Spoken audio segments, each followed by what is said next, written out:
Tout a commencé en 1990 quand on a fouillé la façade nord du monument du Plessis avec Elisabeth Olivier. Et à cette occasion, on a eu l'occasion de venir nettoyer un peu ce portique nord ici. Et on s'est posé beaucoup de questions sur la manière dont ce monument s'insérait plus au nord, ces quartiers nord d'Alésia qu'on ne connaît pas du tout, juste avec quelques photographies aériennes. Mais sur cet emplacement-là, précisément, on n'avait rien. Et dans le cadre de la reprise de ces fouilles, on s'inscrit dans une convention qui réunit à la fois l'Université de Bourgogne, le MRARTIS,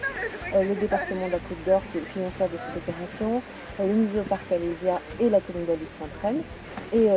cette fondation de la recherche nouvelle sur le site nous a permis d'initier dès cette année un programme de fouilles et de réaliser ce vieux rêve d'aller voir à quoi ressemblaient les quartiers nord au nord du portique du monument du Plessis.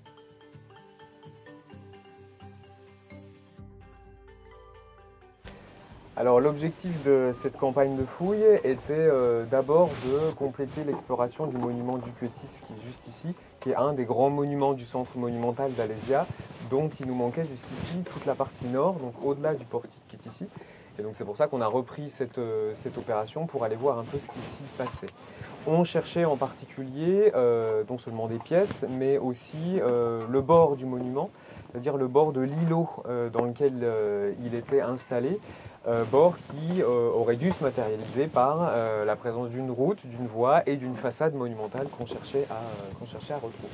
Alors ce qu'on retrouve dans les faits sur ce chantier, ce n'est pas exactement ce à quoi on s'attendait, dans le sens où toutes les structures qu'on a pu dégager ne sont pas des structures qui fonctionnent avec le monument du Plessis, mais plutôt des choses qui préexistent, c'est-à-dire qui sont installées ici avant le monument du Plessis, ou d'autres éléments qui ont été installés à cet endroit après que le monument du Plessis ait existé en tant que tel. Ici, on se trouve par exemple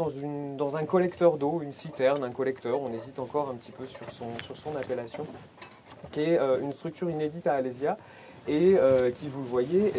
est très bien conservée parce qu'on a une bonne hauteur de mur qui monte à un petit peu plus d'1,20 m de hauteur, comme vous voyez derrière moi. Et puis même au niveau du sol, on a cette grande dalle de pierre qui constitue le fond de la structure. Une structure qui est donc là pour récupérer les eaux pluviales, les eaux de pluie. Et ce qui nous fait dire ça, c'est surtout la présence de ces caniveaux, comme celui qui est juste ici, ou comme l'autre que vous voyez juste à ma droite, et qui sont là pour convoyer les eaux pluviales jusqu'à l'intérieur de la structure. Et d'ailleurs,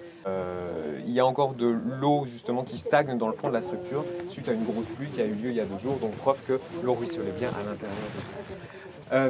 Cette structure, elle existe avant le monument du Plessis, donc elle fait partie justement de ces installations qui sont là avant le monument, et il semblerait qu'à un moment donné, eh bien, elle a été connectée au monument, mais